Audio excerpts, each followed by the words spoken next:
So you like to catch big trout? Well, sometimes you gotta do big crazy things, like go in the middle of the winter when it's freezing cold and jump out of the boat to wade. That's what these guys are doing. Hey, welcome to this edition of Tower Talk TV. Today, we're going out with Saltwater Assassin Guide Service, Mr. Captain Greg Francis, the Aqua Pimp. Thanks so much to him. He's letting us out with a guided trip that he's on, and we're gonna go see how these guys target big trout in the winter. Watch this channel to catch more fish because you will see the world-class boat builders, rod builders, reel builders, lure companies, tournament anglers, and fishing guides. Let us know if you have any suggestions in the comments section below. And please hit the like and subscribe button. Gonna be a fun time. Weather's really nice for January 2025. Let's get the year rolling. We got Vin up front there. We got Jamin right here. We got Mike right here. These guys, all these guys right here are really good fishermen. Yeah, it's the 25 Extreme. It's an older boat. It's 2011.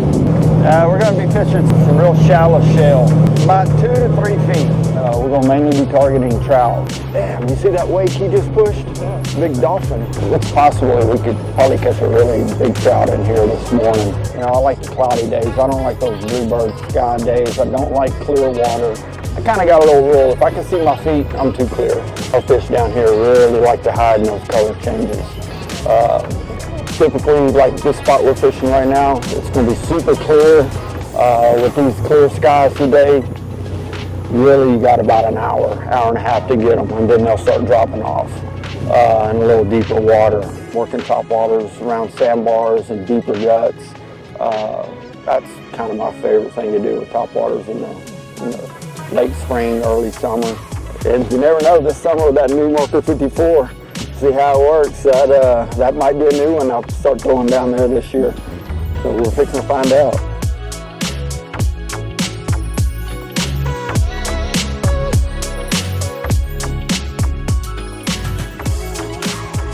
This is 2 years in a row they bid on the trip and got it. All these guys right here are really good fishermen.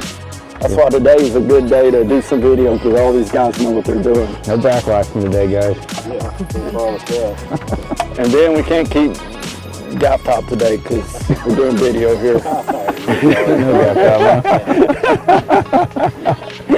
But when we came in here, he came under the boat. I felt the weight. Yeah. Hopefully they move on. What kind of rod do you like to use for top water? Man, I like a 6'9", medium light.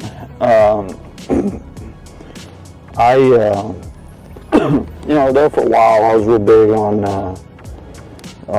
6'6", but man, I went to a 6'9" years ago, and it's just a little bit more versatile rod for me. I throw corkies really good with it. Top waters really well, and it's for a lot of plastic. It's just a good versatile rod for me. Works really well. Just about all my rods are 6'9". Let's go see if we can see what happens. Good luck. What all kind of gear you usually take with you out on? I keep mine simple. I've got a wading box, pliers, stringer, and a boga. No net or anything? Nope. The reason I don't wear a net is I've seen too many fish lost with a net.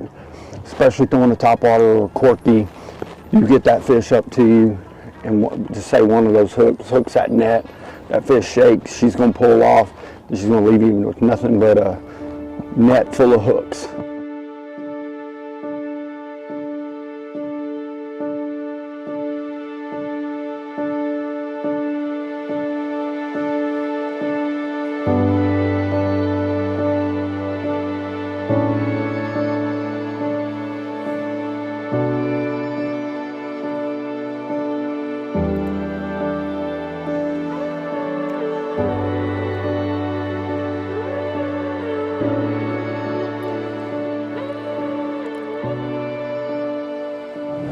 Like this time of year, you can get a good topwater bite, but we need the water temperature right now is not bad. I've caught them in a lot colder. We need to get this tide moving, and we finally got a little ripple on the water too. That's going to help. So then again, it might be a situation where we got to wait a couple hours, let that sun do its thing, warm up another degree or two, and they might just go off.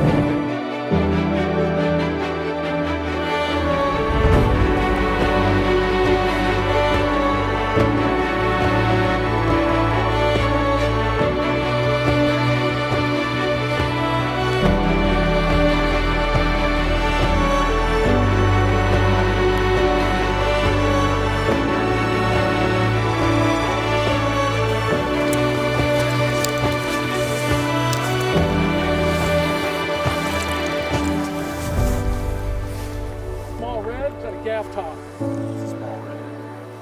And I thought that was a nice trout.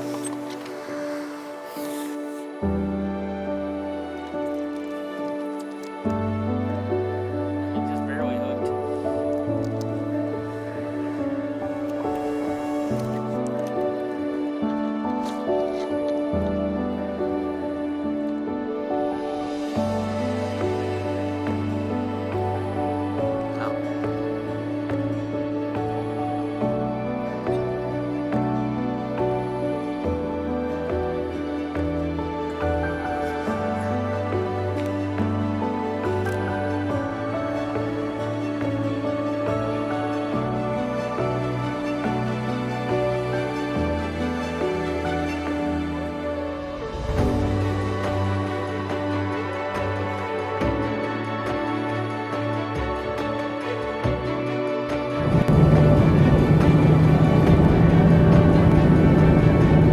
As you can see right here, we got some shell pads in here. We've got shell pads down here. I've got a lot of soft mud around these shell pads, which during the winter time, that's what they like. They like soft mud. They like that mud and shell mix.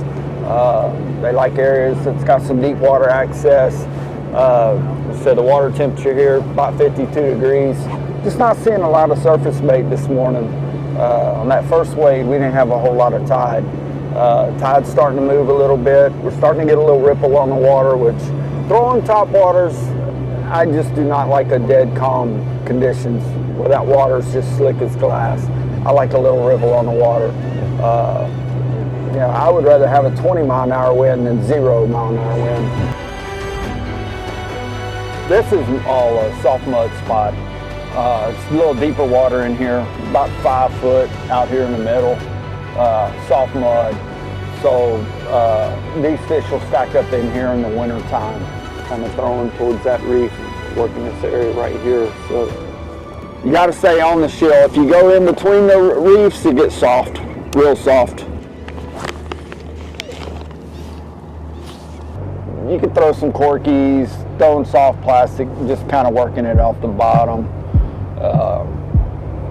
Usually when it gets cold, these fish will come in here because water's a little deeper. Usually a really fast retrieve. I mean, there's going to be days where, yeah, they'll hit it on a really fast retrieve. But a day like today, got a little high pressure. You got water temp, 51 degrees back here. These fish are down here, they're deep, they're laying in the mud, so they're going to want that bait kind of slow. Kind of working it slow, and you'll just feel that little tap.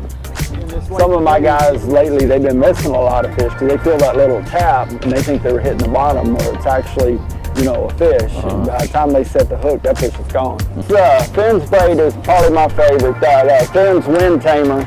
I throw 20-pound test, which I think is 10-pound test diameter. 20-pound test has been a good line for me.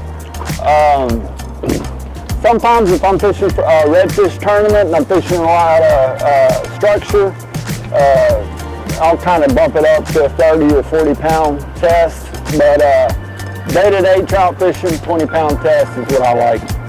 And then I use I don't like tying to the main line. I like using a shock leader.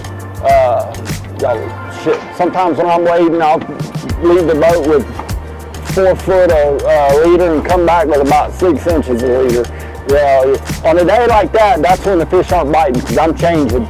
Like on a typical topwater trip, I'll start out with a bone spook and I'm gonna keep throwing that bait. If the sun comes up and the bone seems to be slowing down, I'll put something on with some flash, like a oaky shad. I like the oaky shad a lot. Chrome and blue. Just some with some flash if the sun is out. Man, that's it. I'll throw those 3 top waters all day long. Yeah, we caught a couple. Not what I was looking for. These guys here, he caught a couple small ones. He caught a couple small ones. And I had a few small ones, but got a couple decent ones out of there. The rules on us this year, beginning of this year, we're only allowed 3 trout a person. The guide is not allowed to keep the trout. 26 3/4. I caught another tournament red, 27 inches. 27. There was that one last Saturday. I started casting up onto that sand flat, and that's... You want to learn more about wade fishing and topwater bites? You can hire the Aqua PIMP yourself. Look him up on Facebook. I'll leave his information at the end of the video. Hey guys, I hope you enjoyed this edition of Tower Talk TV. We had a lot of fun, and super big thanks to Captain Greg Francis of Saltwater Assault Guide Service, the Aqua PIMP. Matter of fact, today's his birthday. Send him a big birthday thank you. This guy has a ton of knowledge when it comes to trout fishing. I hope you're able to pick up some good tips and techniques and tricks for catching trout and wading in wintertime. So I hope you enjoyed this edition of Tower Talk TV. Please remember, hit the thumbs up, like, subscribe, and share the videos with your buddies, man. We really appreciate it. Thanks, till the next time. And please hit the like and subscribe button.